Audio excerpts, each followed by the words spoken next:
Selamat malam semuanya. Ya, ini F-Talk edisi 24 Juli 2024. Seperti biasa, malam ini kita akan berikan update market IHSG dan juga membahas ide-ide yang masuk di kolom komentar F-Talk edisi kemarin 23 Juli.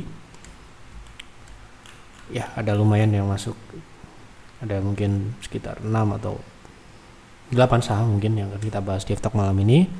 Terima kasih untuk Bapak Ibu yang sudah berkontribusi memberikan ide untuk pembahasan di F-Talk malam ini. Ya, oke. Kita langsung mulai saja. Sebelum saya mulai, silakan bagi Anda yang belum subscribe, silakan subscribe, dan yang sudah merasakan manfaat dari video F-Talk, dukung kami dengan klik like. Kita mulai dari IHSG dulu. Hari ini IHSG turun 0,7%. Mengacu pada Stochel edisi minggu ini, ya tidak perlu kita update karena ya masih sama ya, kecenderungannya adalah turun dengan target di terdekat ya 7.100 7.110 itu adalah target paling tidak. Harusnya wave 2 berada di situ, namun tidak tertutup kemungkinan, artinya ada kemungkinan lebih dari itu, yaitu sampai dengan 6.900-an ya. Ini sudah kami sampaikan sejak 14 Juli ya. Setelah IHSG naik ke 7.300-an, berarti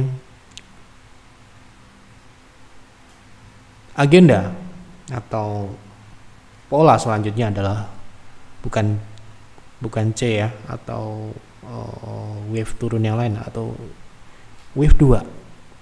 Wave 2 ini bisa menjadi sebuah pola konsolidasi jangka menengah ya. Jadi ini masih sama dengan apa yang kami sampaikan di pembahasan sebelumnya. Jadi belum perlu kita update. Ini konsolidasi sejak 2022, artinya konsolidasi ini sudah berjalan 2 tahun berjalan ya. Ya, seperti yang saya juga sampaikan di bulan Juni yang lalu, jika Anda melihat IHSG turun ke 6.600, itu penurunan yang wajar, tidak merubah tren jangka panjang ya. Makanya saya bilang terjadinya penurunan IHSG kemarin bulan Juni itu, minggu ketiga, minggu kedua, itu adalah kesempatan terbaik kalau Anda mau beli saham-saham big caps yang relate dengan indeks.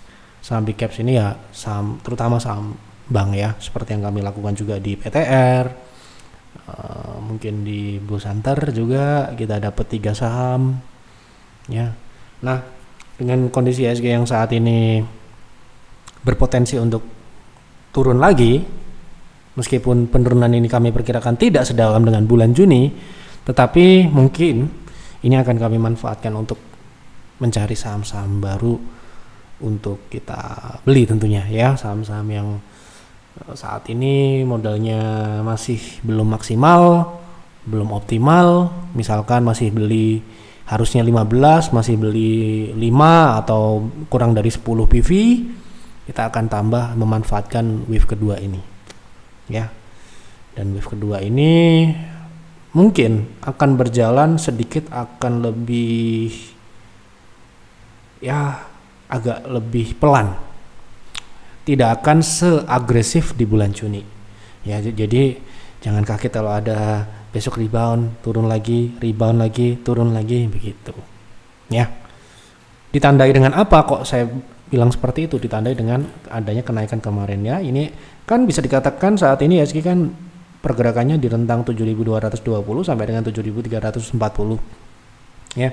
Jadi ini konsolidasi ini menandakan bahwa wave turun selanjutnya itu akan lebih, sudutnya akan lebih lebar ya. Sudutnya akan lebih lebar dibandingkan sudut yang terjadi di bulan Mei sampai dengan bulan Juni kemarin. Jika bulan Mei sampai dengan Juni itu satu wave, berarti ini wave ini mungkin akan berjalan, saya perkirakan loh ya, bukan saya yang membuat loh ya, market yang membuat itu, saya perkirakan sampai dengan kuartal ketiga akhir ya. Jadi bulan September gitu ya. Jadi pergerakannya akan di sini aja ya gitu ya. Sebenarnya semakin cepat semakin baik, tapi ya sekali lagi ini akan cenderung ke sampai nanti proses pergantian presiden ya gitu ya, mungkin pergerakan IHSG belum akan all time high. Nah, nanti di 2025 nanti akan kita lihat ya, tapi riset terakhir yang saya baca di internal kami 2025 akan menantang, tidak semenantang 2020 tapi akan menantang. Saya bayangkan kurang lebih ya sama dengan 2015. Oke, jadi akan ada konsolidasi dulu ya tentunya untuk proses ke sana, tetapi yang jelas apa yang sudah terjadi saat ini akan meledak di 2025. Apa itu? Ya kasus-kasus yang sekarang ini Anda perhatikan aja. Jadi saya peringatkan, berhati-hatilah dalam Anda memegang saham, terutama jangka panjang. Yang berkasus, yang red flag ya, hati-hati 2025 ya. Ini saya kasih tahu saat ini supaya Anda, mumpung IHSG masih cukup tinggi dan mungkin saham-sahamnya saat ini masih bisa diperdagangkan dengan mudah, Anda akan lebih bisa mengantisipasi itu lebih awal, lebih dini daripada kejadian baru menyesal nantinya. Ya sekali lagi, saya tidak akan menyebutkan apa sahamnya. Ya Anda harus berlatih peka, baca-bacalah apa artikel-artikel terakhir yang kami tulis, ya saham-sahamnya apa yang kami bahas. Dan 2025 itu saya rasa, saya kalkulasi penurunan itu akan cukup panjang. Jadi bukan penurunan seperti 2020 tuh enak banget, 2020 tuh enak sekali. Turun langsung kuartal 2, kuartal ketiga reboundnya kenceng. Nah, kuartal 4 kita sudah recover dan bahkan yang ngambil bawah bisa profitnya besar. Nah, kalau turunnya seperti 2015, ya mungkin bagi Bapak Ibu yang belum masuk di market saat itu ya saat ini mungkin belum merasakan, apalagi yang masuk baru 2020 ya nggak akan merasakan. 2015 itu cukup karena dia turunnya pelan. Sekali lagi turun yang pelan itu sangat menyiksa ya. Untuk kita trading ataupun untuk investing ya itu akan lebih stres ya. Kalau saya pilihnya turun sedalam mungkin, secepat mungkin, reboundnya secepat mungkin. Nah, itulah yang kita harapkan. Tapi kalau turunnya pelan itu akan sangat menyiksa ya buat saya, buat kami yang sudah mengalaminya ya, sudah lebih dari 10 tahun kami alami ya. 2015 lebih berat mungkin saat itu. Pengalaman saya belum seperti 2020 ya, jadi saya harus masih proses belajar terus lah, sampai sekarang juga belajar ya. Tetapi saya kasih tahu ini terutama untuk Bapak Ibu yang mungkin baru berinvestasi ataupun baru mulai trading, belum memahami risiko itu, saya kasih tahu dulu ya supaya Anda mungkin bisa berpikir. Sekali lagi, berpikir dulu, melihat ya suatu yang berulang ya akan terjadi walaupun tidak persis ya, bisa lebih atau bisa kurang ya. Saya kasih tahu ini karena IHSG belum saya update, tapi saya akan memberikan sedikit pesan ini untuk Bapak Ibu yang baru-baru ya, yang mungkin sudah merasakan 2015, mungkin di 2012, 2013 saat saham-saham batu bara bullish dan mengakhirinya ya saat itu ya cukup banyak orang merasakan nikmat 2008 ke 2012, kemudian mereka merasa bahwa itu tidak akan berakhir, ternyata berakhir ya. Ini yang akan berulang lagi juga ya. Saya rasa sudah saya bahas berkali-kali terkait siklus komoditas dan sebagainya ya, dan juga sudah tercermin di mata uang kita ya, dimana kalau komoditasnya bagus harusnya mata uang kita kuat. Kalau komoditas jelek ya kitanya negara komoditas masalahnya. Itu sudah, kalau kita terbiasa melihat itu ya akan paham, akan sensitif terhadap oh rupiah melemah, oh suku bunga dinaikin, oh itu adalah sebuah tanda-tanda yang kita harus pahami. Kita harus terima risk-risk yang akan muncul ke depannya ya. Itu pesan saya ya, silahkan Anda jadikan awalan, Anda harus perdalam lagi ya. Ini hanya apa ya, untuk men-trigger Anda untuk membaca, melihat sejarah bagaimana efeknya dan sebagainya. Ya, bacalah literasi-literasi yang sudah ada, karena membaca itu akan meningkatkan ya kepekaan kita terhadap kondisi market. Ya, sering-seringlah membaca. Oke, kita langsung masuk ke pembahasan saham ya, karena untuk indeks saya rasa masih sesuai dengan apa yang disampaikan oleh tim advisor di Stockholm. Oke. Pak izin view technical ISEA, apakah masih akan turun? Saya minat untuk swing. Apakah perlu nunggu di berapa? Ini saham baru ya, baru IPO ya. Ini IPO ini juga hati-hati loh ya. Ini saham ini belum bisa dianalisa secara utuh ya, seperti yang Anda lihat di sini indikator yang muncul di daily ya, di daily itu ya belum ada, dan baru di H1 ya. Ini time frame per 1 jam, satu candle 1 jam. Kita coba untuk melihat ini trennya turun ya, dan untuk target turunnya saham ini support terdekat itu di 153, nampaknya masih ada potensi untuk situ. Kemudian yang kedua ini di 99 ya. Kalau saran saya tunggulah, ini ARB ya, nggak tahu, saya nggak memperhatikan saham ini soalnya. Kalau ini ARB, saran saya tunggulah tekanan jual itu reda, ada rebound seperti ini, Anda ikutin. Tapi Anda harus siap risiko besar ya. Risikonya besar. Kenapa kok bisa bilang seperti itu? Karena kalau di ARB kan susah dijual. Anda mungkin bisa memproteksi 5%, 10%, 20%. Itu kan kalau misalkan Anda bisa jual. Kalau nggak bisa dijual ya Anda bisa lebih dari toleransi Anda gitu ya. Ini yang saya sering kali ingatkan ya, setiap saham itu memiliki karakter, apalagi saham baru seperti ini belum kita kenali, belum kita bisa pelajari dengan baik ya, pola-polanya, pengulangan transaksinya dan sebagainya itu masih sangat sedikit.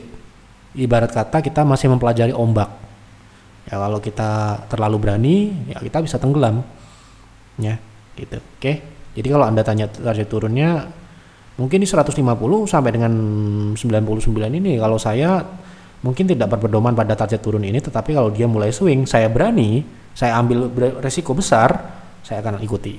Karena swingnya mungkin juga sesignifikan ini ya kalau dia rebound. Ya, gitu. Kalau member kami saya sarankan ikut yang sudah ada di private trading room, ikut yang bisa dengan nyaman untuk di tradingkan saja ya, tidak perlu ya mengambil risiko yang terlalu besar ya, terlalu besar untuk masing-masing orang beda, tapi saya anggap terlalu besar. Kalau masih ARB artinya itu tekanan jual masih besar gitu ya, gitu enggak ya, menurut saya seperti itu. Untuk saham ESA baiknya tunggu di berapa ya kalau mau masuk secara jangka pendek. Terima kasih, sehat selalu. Oke.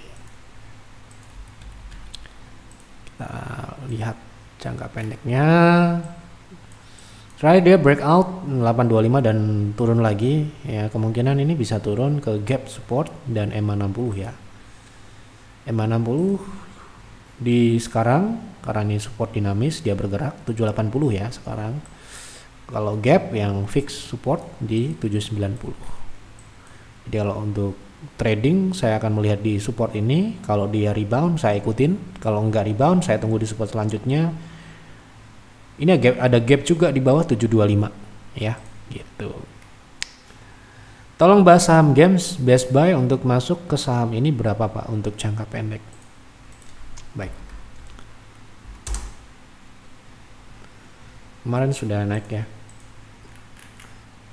Oke, kalau kita lihat di historical ya, untuk jangka pendek ya, saham ini sudah lewat swingnya. Kalau sudah lewat dia akan turun dan konsolidasi ya. Jadi kalau saya akan menunggu saham ini turun ke support minimal 8.025 minimal ya, artinya bisa lebih dari itu, dan 7.300.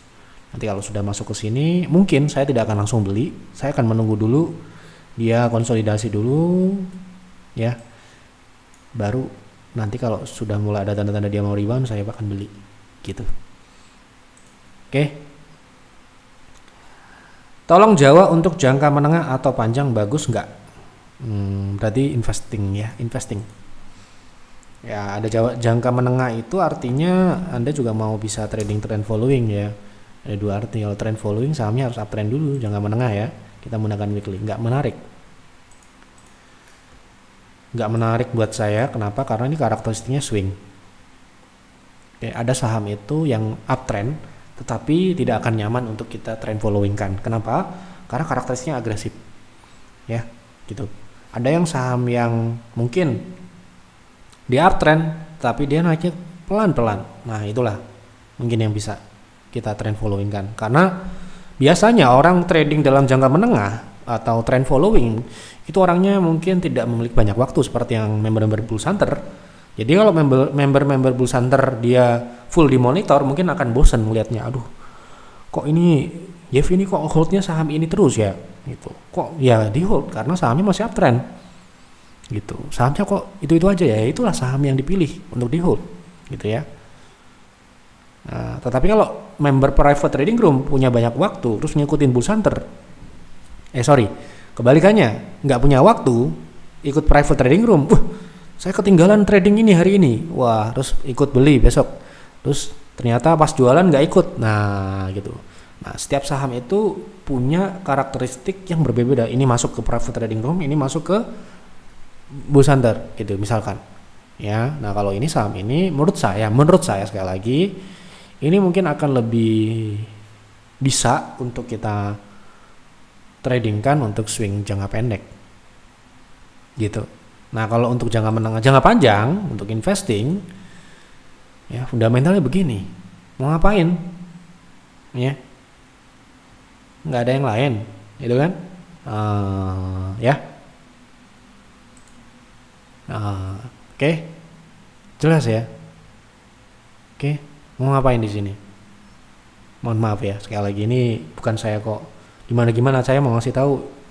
Emang nggak ada yang lain gitu loh, ya. Itu yang setipe lah, yang industri atau sektor ini ya Pak. Kita lihat ya. Oh, ini dari sini kita bisa lihat ini bisnisnya adalah agriculture ya. Di sini kita lihat dia punya rubber, punya palm oil ya 50-50 lah. Ya, dan ada yang lain-lain bisnis lain. Tapi yang paling mendominasi adalah palm oil CPO. Tapi Anda lihat di sini kembali lagi. Apakah nggak ada yang lebih baik dari ini saham-saham CPO? Gitu loh, ya kan? Nah, kalau kita mau investasi kan pasti kita akan melakukan komparasi dengan sejenis, dengan setipe, sesektor, seindustri. Ya kalau kami kan pasti tidak hanya profit loh, harus nyari yang tumbuh, profitabilitasnya paling besar, harga sahamnya masih berpotensi naik gitu toh. Ya, kalau kayak begini kan nggak mungkin. Ya, oke. Sebaiknya cari yang lain. Kalau investasi, kalau jangka menengah itu juga nggak cocok buat saya, menurut saya nggak cocok karena terlalu agresif. Itulah ya gunanya kalau kita misalkan berkonsultasi, oh ternyata saham ini tidak fit dengan strategi gitu ya. Jadi strategi itu harus fit dengan sahamnya juga ya. Selain fit dengan kita yang menjalankan, harus fit dengan sahamnya. Makanya screener itu dibangun berdasarkan strategi yang memang dijalankan. Jadi screenernya swing trading dengan trend following itu akan berbeda ya, baik itu inputnya ataupun outputnya berbeda ya, indikator yang digunakan berbeda, time frame-nya berbeda ya, sehingga yang keluar ya pasti berbeda, nggak mungkin sama.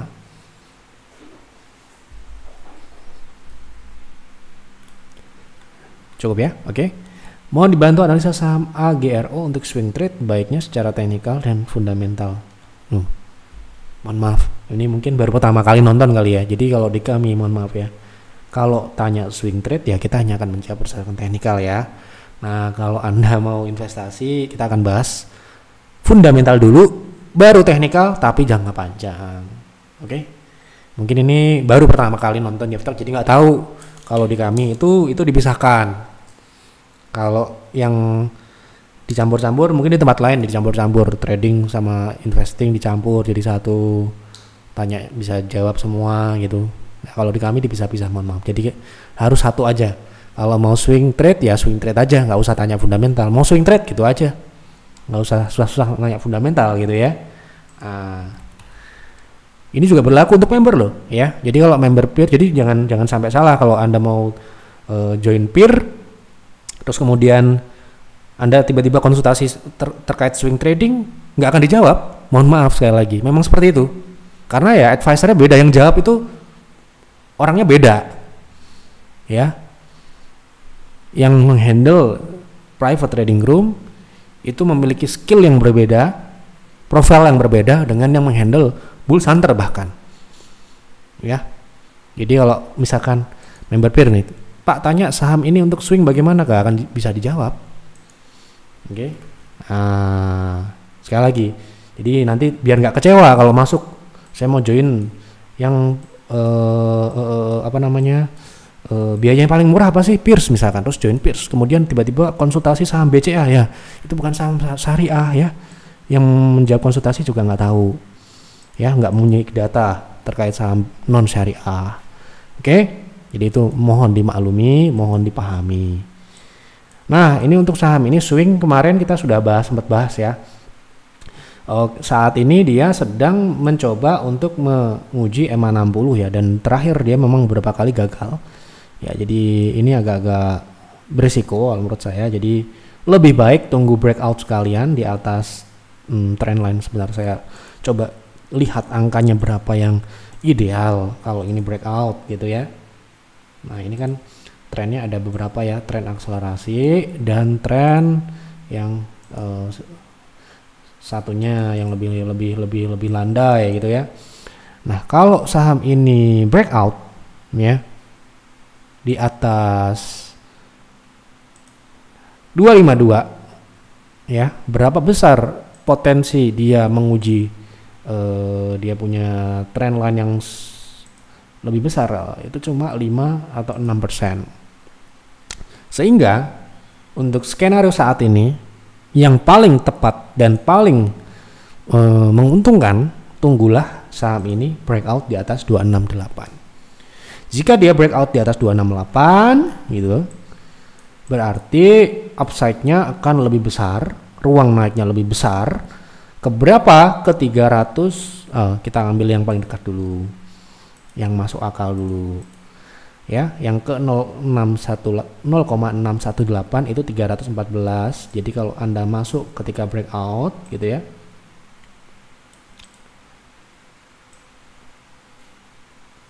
itu upside-nya ya itu 16% ya. Kemudian dia bisa ke 0,7, itu 342, itu 26%. Dengan risk yang minim sekali, Anda bisa proteksi di 260, itu kurang dari 5%. Jadi untuk harga saat ini, saran saya tunggulah dia breakout dulu. Assalamualaikum, mohon dibantu analisa teknikal saham Wifi. Saya punya di 208. Terus kemudian ada yang saya juga punya, berdasarkan labanya harusnya bisa ke 400. Oke, itu dibantu jawab ya.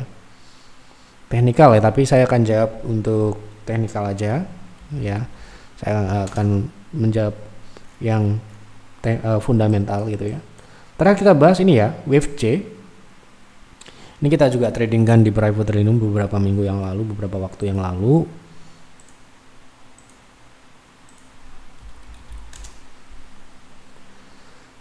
Kita jual nih bulan apa nih? Bulan Juli.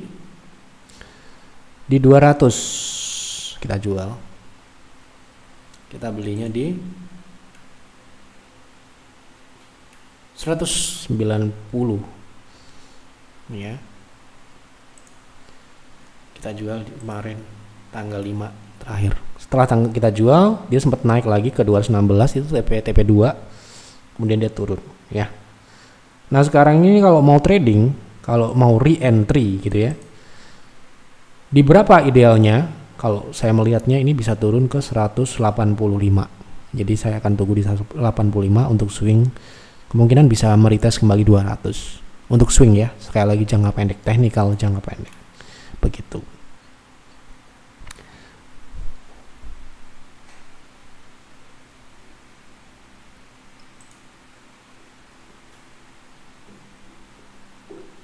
Lanjut. Tolong dibantu bahas saham MTDL, apakah bisa untuk investasi? Maksudnya apakah layak untuk investasi gitu ya? Kalau bisa ya bisa-bisa aja. Oke, kita akan bicara pertumbuhan dulu. Pertumbuhannya bagus dari atas sampai bawah. Kemudian secara margin, nah sekali lagi ini selera ya. Ini tipis ya. Jadi secara pertumbuhan layak, tapi secara margin memang ini tipis. Tapi walaupun tipis, kita akan cek historicalnya dia nggak pernah rugi. Artinya memang bisnis modelnya memang segini marginnya. Yang biasanya ya margin seperti ini tidak mungkin di upgrade, tidak mungkin dinaikkan. Ya, jadi kalau Anda, ini selera ya, sekali lagi ini bukan saya bilang jelek, tetapi kalau di peer dan di peers margin minimal NPM 5%. Tapi kalau Anda mengabaikan itu boleh. Asalkan ya margin tipis itu kan kita selalu korelasikan dengan kalau kondisi ekonomi lagi jelek dia bisa rugi gitu ya. Tetapi kita lihat di 2020 dia nggak rugi. Oke.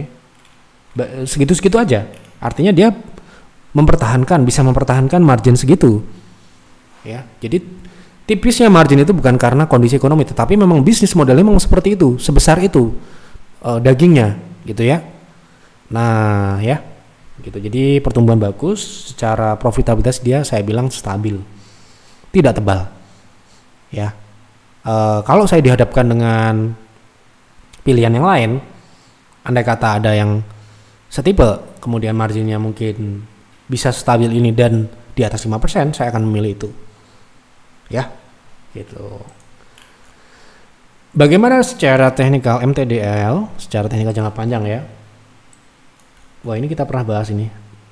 Dari 545 ini potensi naik ke 680. Ini kalau nggak salah juga kita trading ya sekali lagi.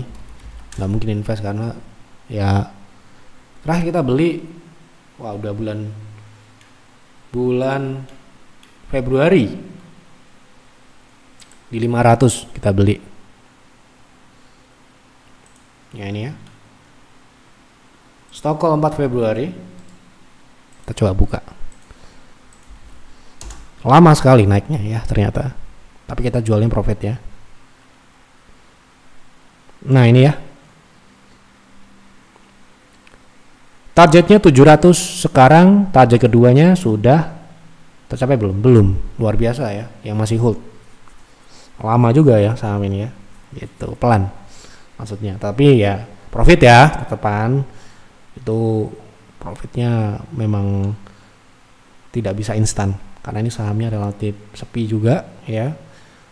Oke, kalau untuk jangka panjang kemungkinan saham ini masih uptrend karena ya seperti yang Anda lihat tadi fundamentalnya stabil, pertumbuhannya bagus, profitnya stabil, tetapi sayangnya memang tipis. Tapi tipis di sini bukan jelek ya.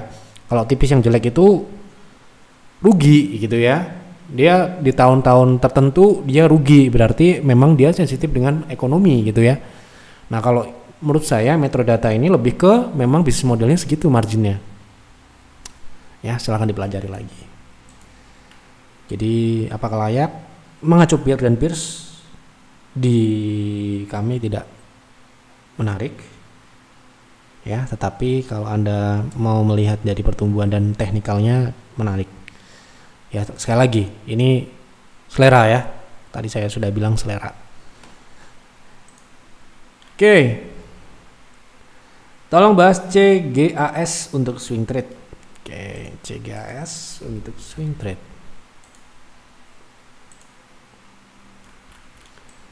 Buat saya nggak menarik ya, dari sisi transaksi ini lompat kodok ya, dan konsolidasi juga.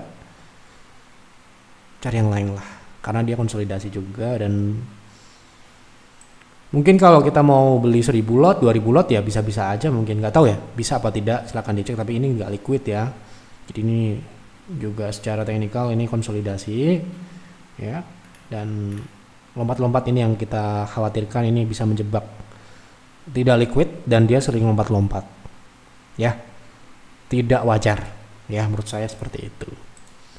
Oke. Tolong advice-nya untuk trading Maya, apakah saat ini bisa entry dan estimasi di mana exit untuk profitnya, target profitnya gitu ya, apakah bisa masuk di harga saat ini. Nah, kita lihat dari sini saham ini sedang berada di trend retracement, tren koreksi jangka pendek ya, dan sepertinya sudah hampir mencapai 0,38, bahkan lebih ya ini ya. Nah, kalau kita lihat dari sini dia tembus 0,5 terakhir, berarti itu bisa sampai dengan 0,6, yaitu di 248. Jadi Anda mungkin masih bisa menunggu karena ini swingnya turun ya. Nah, saya kasih dua skema ya. Skema pertama, Anda tunggu di 248 ya. Lalu jika dia turun ke sini ya, kemudian dia rebound, Anda ikutin itu. Targetnya sebentar, kita akan cari ya. Kalau dapat di situ kira-kira profitnya di berapa? 0,3 ya. Itu 20%. Ya, kalau dia naik ke 278 di harga saat ini itu 12%. Oke. Nah, itu skema pertama. Ya, lagi-lagi ya. Kita seperti ini karena bukan price maker. Kalau price maker saya langsung bilang tunggu di 248 tanpa ada penjelasan apapun. Nah, jika tidak turun ke situ tetapi mematahkan tren naik, tren turun, mohon maaf. Tren turun yang ini di berapakah itu? Misalkan di 296 saat ini ya. Anda bisa eksekusi buy dengan proteksi di 290. Buy 300, stop loss 290 ya. Tadi memang tidak ditanya, tetapi perlu saya kasih tahu. Kenapa ya trading itu tidak hanya bicara profit toh, ada risikonya ya. Dengan target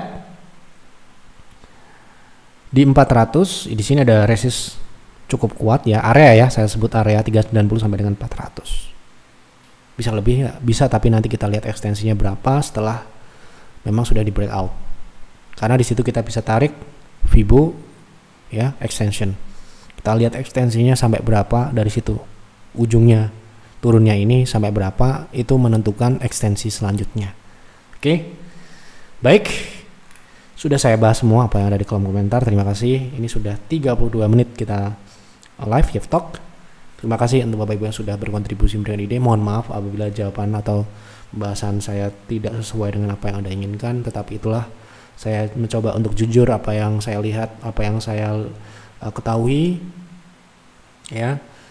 Itu saya sampaikan apa adanya ya, jadi mohon dianalisa lagi, jangan ditelan mentah-mentah apa yang kami sampaikan di Yev Talk ya. Buat trading plan, buat investing plan, dan jalankan dengan disiplin. Itu pesan saya untuk Yev Talk malam ini. Terima kasih untuk Bapak Ibu yang sudah menonton dan sudah mendukung Yev Talk dengan klik like. Selamat malam dan selamat beristirahat.